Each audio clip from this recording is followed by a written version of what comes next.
Part 3. Threve. Combination of 3 and 5.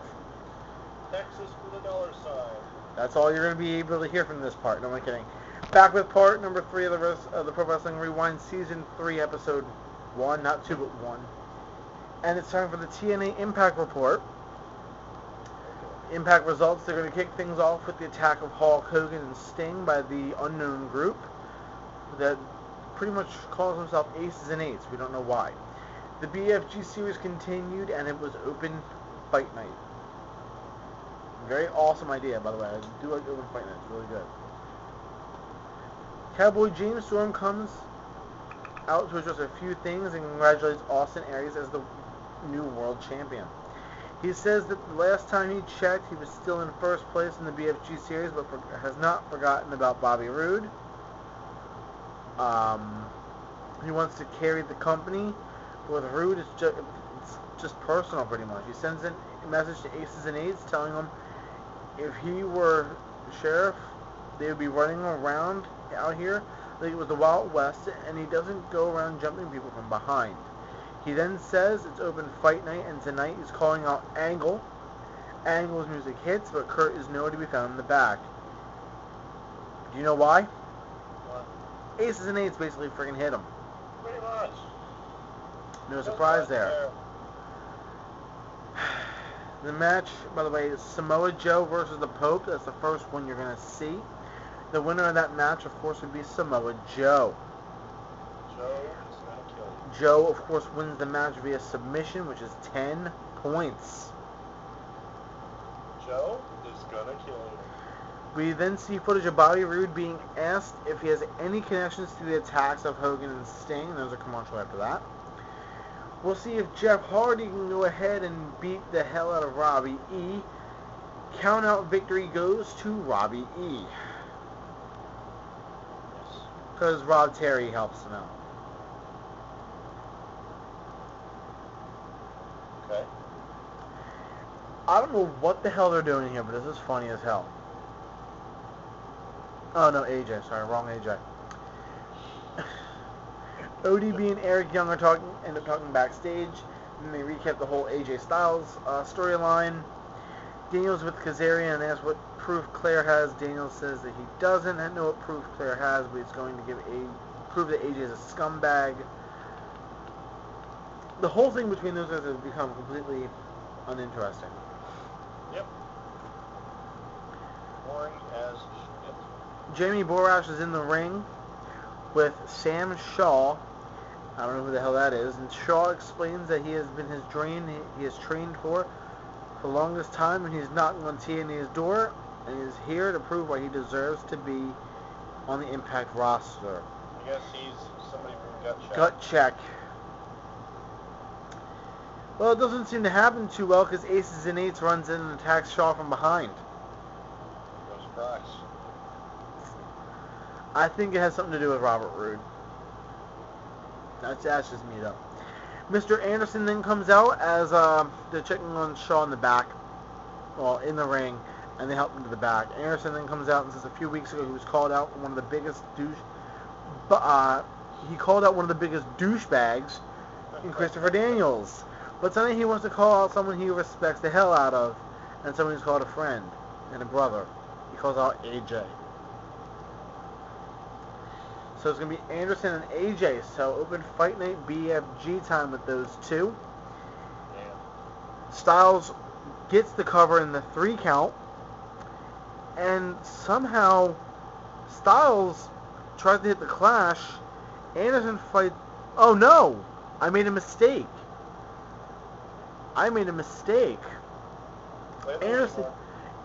fights out of the Styles Clash and ends up rolling up Styles. Losing one. Anderson won that match. Mr. Anderson wins the match against him and AJ. Holy cow. Like I said, you want to talk about somebody that actually can do something. Mr. Anderson and AJ, that match, I actually was able to see it. And it was a damn good match. Yes, Claire Lynch comes out and orders AJ to come down to ringside and talk to her. Claire says that she can't believe what he's what he doesn't remember that night. Styles says it's all in her imagination, and Claire produces a set of photos with her and Styles. She's a slut. Yep. She is a slut.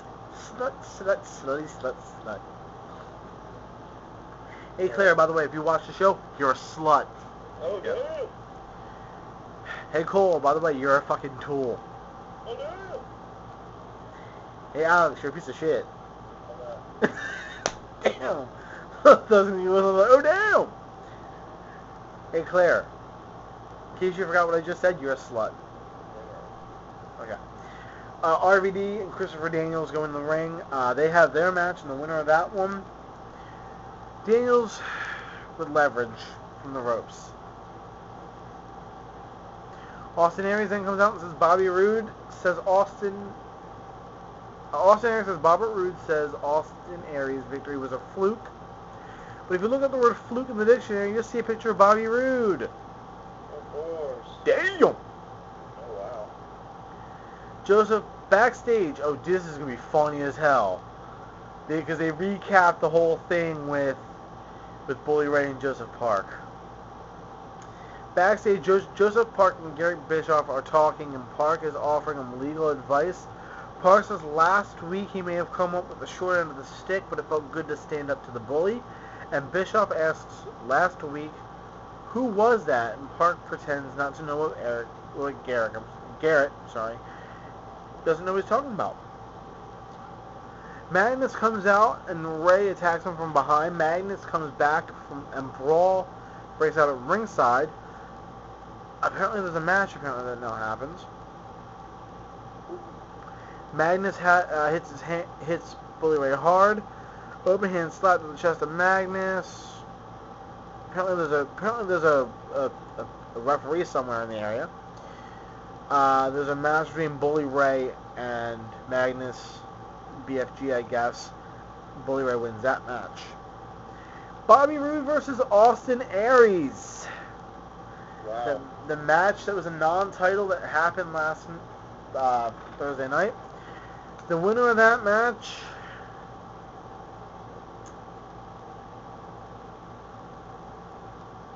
yeah, nobody. Really? Aries tosses Roode outside and suicide dives. Aces and 8 are back and beating down Aries, and Roode smile. Oh no! So it's gonna be Aries by DQ. I'm gonna say that. Roode smiles and extends his hand. Aces and 8s beat. Aces and 8s end up beating Roode down too. Of course. Roode got the shit kicked out of him. All right, I'm happy about that. And that's pretty much gonna end the show. So interesting day in Impact, another fight night that happens very well. Open fight night, I tell you right now, TNA has gotten a damn good idea when they come to do matches and stuff like that for open fight night. I think it's one of the best ideas. Huh? Tis a beautiful thing. Tis definitely a beautiful thing. You got your SmackDown results up? Si, senor. Si, senor. Okay, here you go. Have fun. Flip the camera over to me. Turn the light on. Let's look presentable for the camera. Alright, SmackDown was from San Diego, California at the Valley View Casino, which is pretty nice. I've been there before. Yeah, because you weren't you in LA at one point? Yeah, LA, San Diego, yeah. I think. San Do Diego, you still have those videos on YouTube?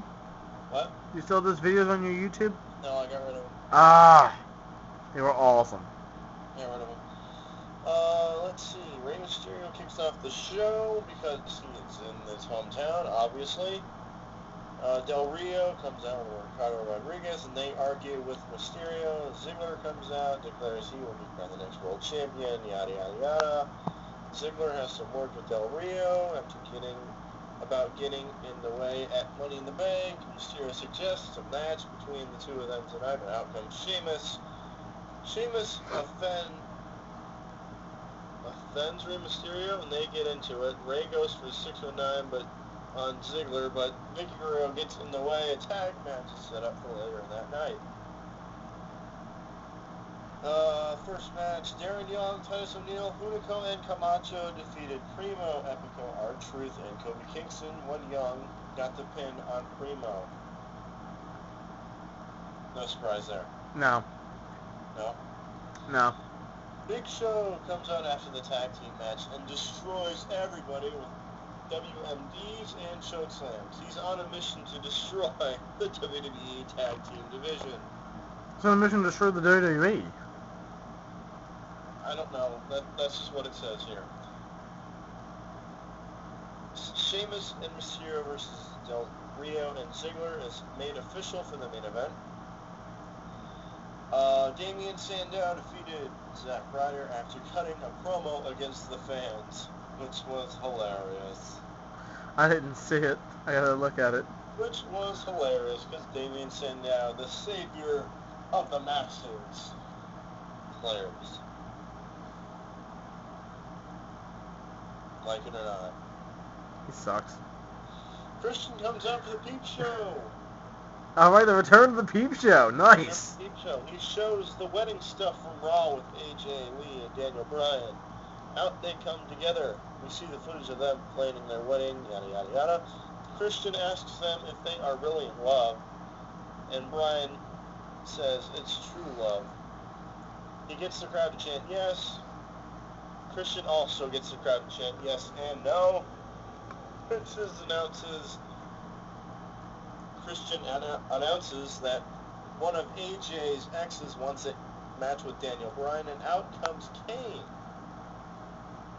Kane defeated Daniel Bryan by disqualification when AJ interfered. AJ teased kissing Kane after the match, but then she left with Bryan chanting yes, and they kissed on the ramp.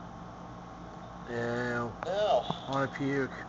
Now, on Monday Night Raw, we did not see a legend this week, but on SmackDown we did. Yes, we did. We saw Rikishi. Oh, yes, that's right. Excuse me. Play the loser one for me. I'm going to have to. I want no other choice.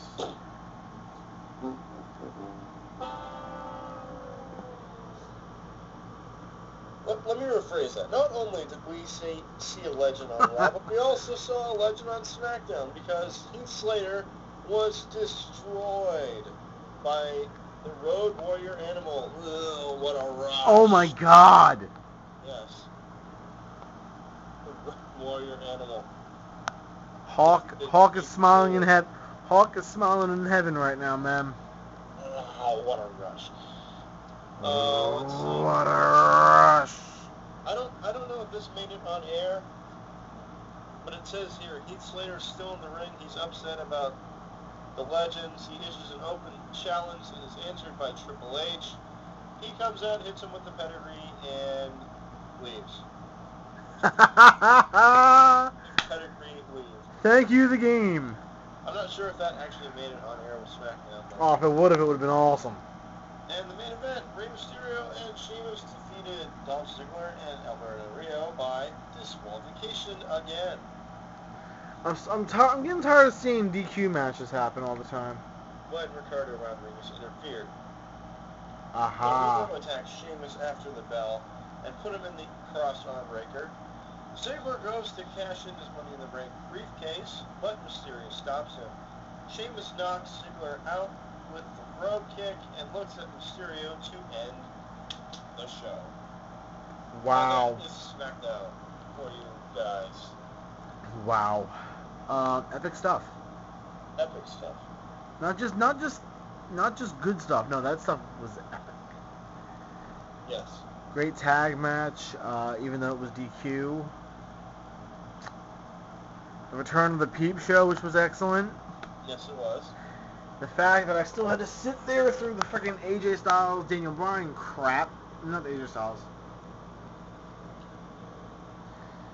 The AJ Lee and Daniel Bryan crap. By the way, this right here is what we use for the losing horns.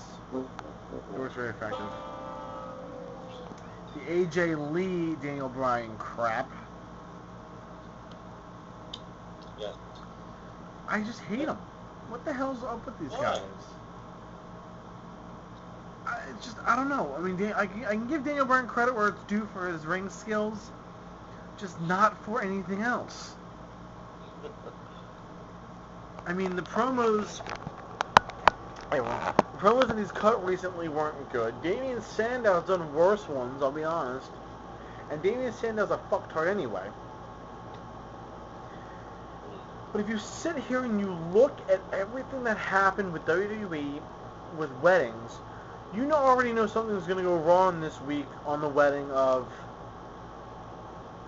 on the wedding of AJ and Daniel Bryan. You know someone's going to come out and beat the shit out of Heath Slater. That's already known. You know that the WWE Championship match is not going to have a new champion. I'm already going to guess that. I mean, think about it, though. I could be wrong, because remember, every person that's won Money in the Bank has one world title. But, I mean, I think your prediction is right. He could be the first one to lose the Money in the Bank ladder match. Now, think about it this way.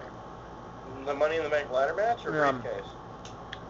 Briefcase, I'm sorry. He could be the one to lose, actually, the Money in the Bank cashing in. Yes. But think about it this way. Let's say that John Cena... Let's say John Cena does defeat CM Punk to become the new champion. This will be his 12th time as champion. No, 13th time, I believe. Or is it 12? 12 or 13?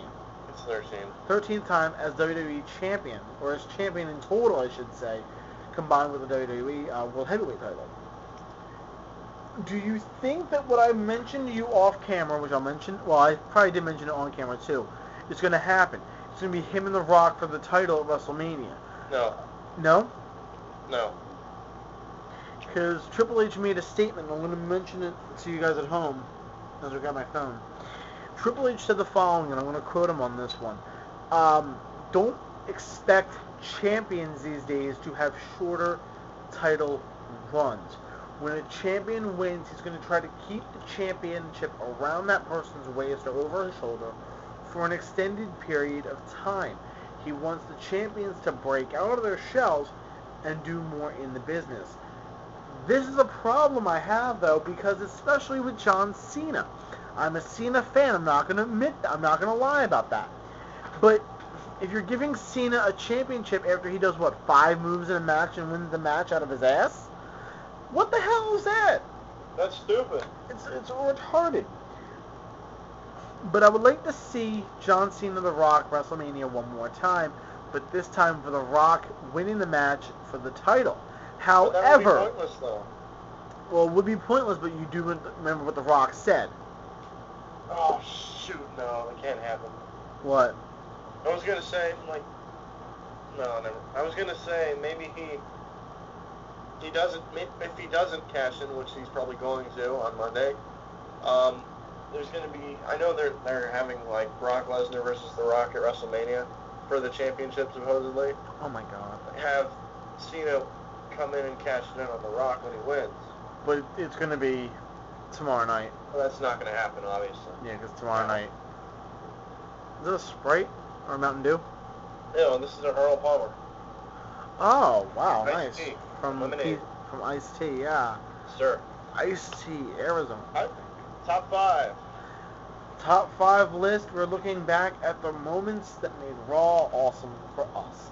And we'll do that when we come back? Yeah, we're going to do that right when we come back, guys. Don't go anywhere. This is the first episode of Season 3 of the Pro Wrestling Rewind. No, don't.